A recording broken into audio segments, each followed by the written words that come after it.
Welcome to the InfoGov Hot Seat Vodcast, featuring candid interviews with practitioners, consultants, and solution providers on hot topics in the information governance industry.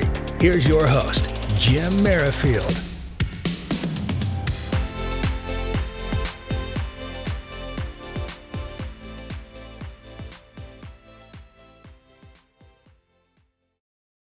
Hello and welcome to the InfoGov Hot Seat. I'm your host, Jim Merrifield, and with me today is Shawn Curran at Jylo. Welcome, Shawn.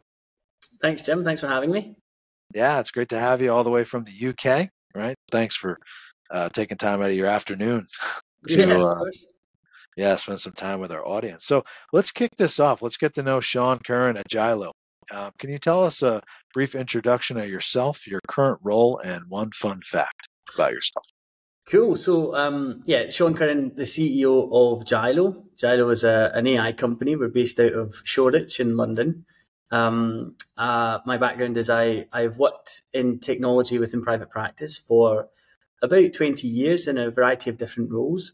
I worked for, your audience in the US might know Latham Watkins. I worked for Latham for about 4.5 years, based in London, but often travelled to their sort of global services office in Los Angeles. And then I worked for Freshfields for a couple of years as an architect, and then joined Travis Smith as a head of legal tech, then been promoted to director. But I've kind of worked my way up through a variety of different roles in law firms, and I've got experience of pretty much most of the types of roles. Like I did infrastructure for a while, I did software engineering, I started in tech support, I did architecture and design, I led and built a department.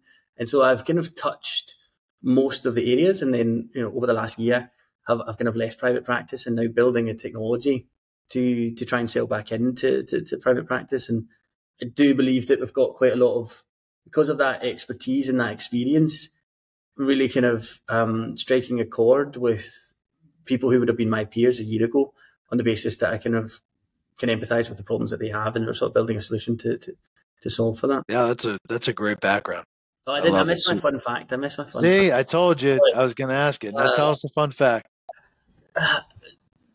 I think I need to get it's quite funny when you get asked a fun fact and then it's the same fun fact for 20 years.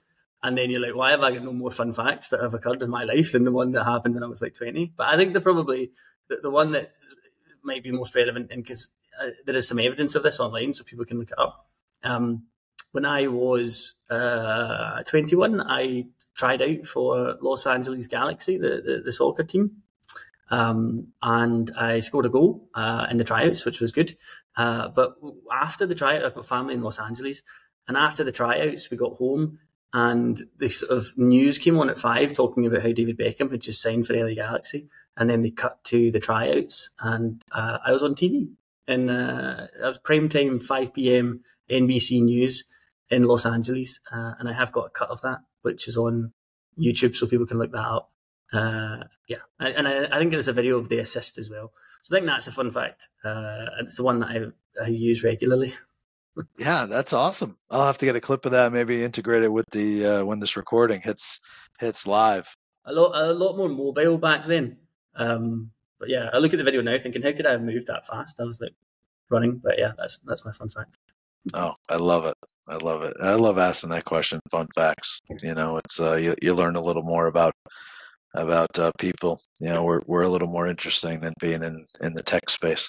What's your fun fact? My fun fact? Oh, geez, you're actually asking me a fun fact, so that's fun. So no one's ever actually done that. So I guess you could say my fun fact is I used to play professional wiffle ball. Wiffle ball? So, wiffle ball, yeah. What's wiffle ball? So wiffle ball, it's like a plastic baseball with a few holes, like probably about 6 or 7 holes around. Oh, You've never seen it? It's like white. No, I'll have to put a picture up there. I'll send you a link. A less dangerous version of baseball. Yes, it's all plastic, but the ball moves in so many different ways. You can make the ball curve and move and stuff like that. So they used to have they still do have professional wiffle ball leagues and things like that. I used to travel around and a few of my cousins and friends. So that's my professional days, I guess you might say. Nice. I've never seen wiffle ball, but I'll have to give it a try next time. We don't have a league. I'll give it a try next time we're in America. Yeah, listen, there's plenty of YouTube videos. Who knows? Maybe at ILTACon we'll get a wiffle ball game going on or something on the expo floor. I don't know. You guys seem to be pretty innovative. So let's talk about ILTACon. I know this was your first ILTACon this year. You were in the startup hub. Oh no, we went. We were full silver sponsors. Right, you were full. Yeah, I shouldn't say startup hub. I know you were, a startup right this year. Right. Yeah. What was the reaction to your startup debut? So yeah, we had a great year at ILTACon. I think the reaction was very positive. We have a lot. We certainly felt like there was a lot of activity at our stand, and looking around at some of the stands around us, it didn't seem like there was a huge amount of activity. That was hopefully, part of the strategy and plan, which was we took a lot of people to ILTACon this year. We had a lot of people kind of out and about, meeting people and chatting to people and just letting people know about Jylo and the product around the exhibit hall, but also like all over the venue, the event venue. And then, encouraging people to come back to the stand for a demo. But we felt like it went really well. We've made lots of friends. We've built lots of new connections and built lots of good relationships. It was exhausting. I think I've been to ILTACon as a customer 4 or 5 times in my life. But going as a vendor, it looks like it's lots of like fun. And I think my family, like on Instagram, seen me at like the Grand Ole Opry, watching like Luke Combs, and it looks glamorous, but actually you're hosting clients and you've got to make sure that they're happy, and you've got to get them drinks if they want drinks, pitching all day on stand, and then like socializing all night, but then also being the host, and then just doing that for like 4 or 5 days. Like I always heard vendors who would talk about how exhausting it was, but it's not until you actually live it that you feel that. But yeah, we felt like it went really well for us, and we've been able to kind of introduce the brands to the US, and as a result of that, we've got lots and lots of follow-ups. Which is love it. That's great. No, that's awesome. So you went to the Opry. You saw Luke Combs live. Saw Luke Combs, and then we went the second night to see Post Malone. Yeah. So Wow. We got tickets to both. We did. It's quite interesting. Like being honest, we reached out to quite a few people in America to try and organise the usual roundtables and dinners and stuff. But I think like nobody had heard of Jylo, so we were just another one of the, X number of AI startups or AI companies that people didn't have time to chat to. And so we had some budget, and so we thought, well, how do we apply this? How do we allocate that budget to something that actually is quite interesting? And thankfully, I mean, it was a complete luck that you had 2 superstars in the Grand Ole Opry in the same week as ILTACon, Luke Combs and then Post Malone. And so we bought some tickets and took some prospects along to those. That's awesome. That's great. I'm sure you had a blast. Yeah, it was good fun. It's good for, as you know, it was quite embarrassing story. I'll tell it because I think it's hilarious. Caroline Hill, the Legal IT Insider journalist in the UK, she came to one of them, and a few prospects. But because I think you saw me talk to him at the G200, and I also did another talk with some other people, and it was about 1,000 people in the room. And so when I was walking around ILTACon, a lot of people would kind of wait, like stand near me, and I could see them looking at me and come up and like, thank you very much for that talk. We thought it was really good. And the usual sort of stuff when you do a public speaking. And so that was happening all week, which is very normal and stuff. But we went to Grand Ole Opry. We were standing in line to get a drink. And there's this old man that was kind of standing looking at me, and I just thought he was from the event. I thought he was from the conference, and I kind of went to introduce myself, thinking that he wanted to chat to me about one of the talks. But I was like standing in front of the mayonnaise or like ketchup, and he just wanted to put something on his hot dog, and it was extremely embarrassing. So yeah, it was quite funny. That's hilarious. That's a cool fun fact too. Yeah.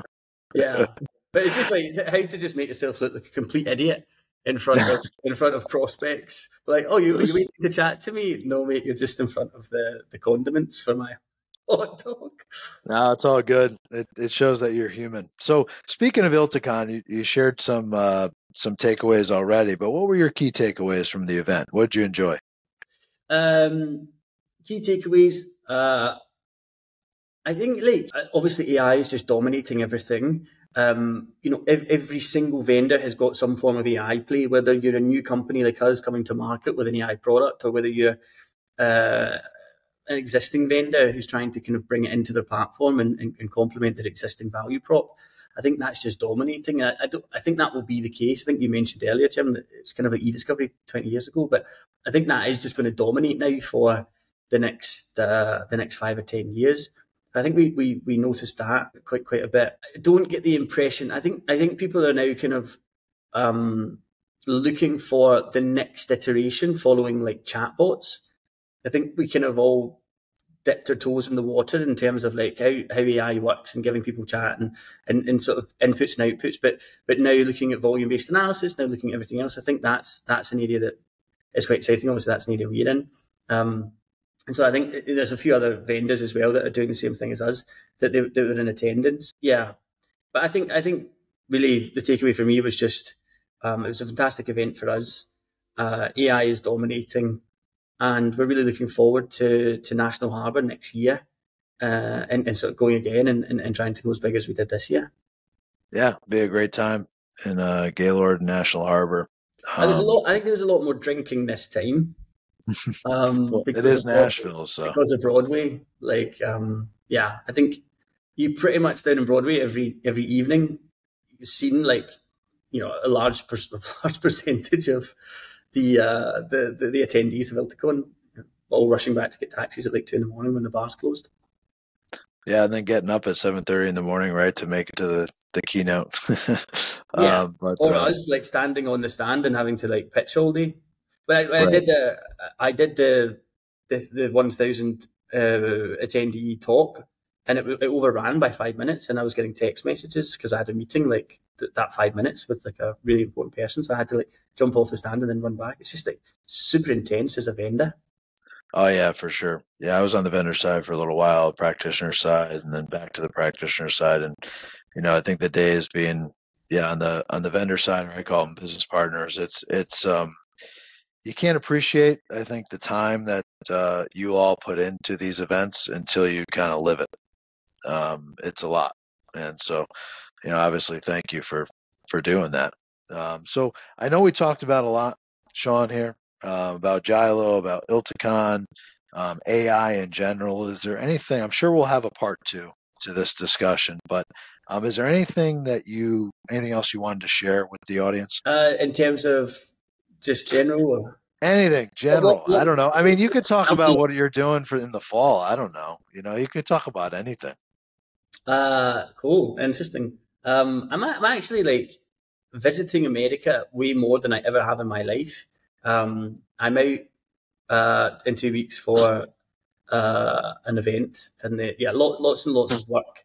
What am I doing this fall? I'm coming to America for a few events. In the winter, I am going to Mount Hood skiing in Oregon. My wife is from Portland, Oregon, so we're taking the kids over there to go skiing. But yeah, I think like from a sort of balance perspective between like work and fun. Obviously, as we said, like we're building this AI company. There is a lot of competition. It is extremely important that everybody moves quickly to capture the market here. And so it's been extremely intense. And I sort of expect the fall to be quite busy for us, just in terms of like onboarding customers and trying to keep pace with the market. Yeah, it definitely will be for sure. And you have a unique name in Jylo. I'm going to have to ask you in the next one, you know, how you came up with that name. I mean, it's a quick answer. We got AI to do it. You got AI to really? Yeah, so we wanted 4 characters. We wanted it to be like 1 syllable, maybe 2 syllables that rolls off the tongue. And as we talked about earlier, Jim, like trying to get the SEO of like Google just now is so hard and so competitive. You want that first page.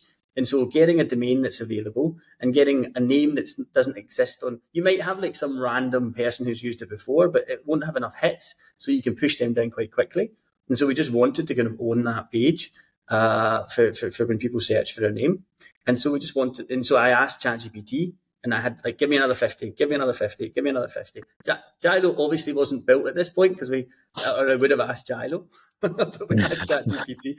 And then we've got it as a printout, but like it just stands out with all the other names, and it's just catchy. So we thought, right, we're going with that.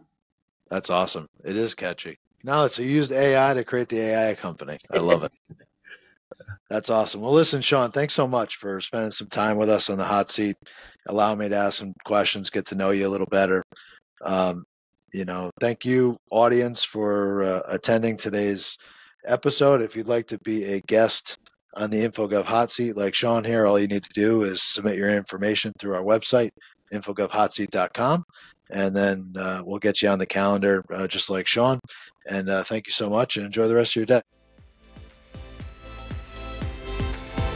Thank you for listening to another episode of the InfoGov Hot Seat. Follow us on Spotify, YouTube, Google Podcasts, Apple Podcasts, and LinkedIn. Check out our main website at InfoGovHotSeat.com to view our latest episodes and much more.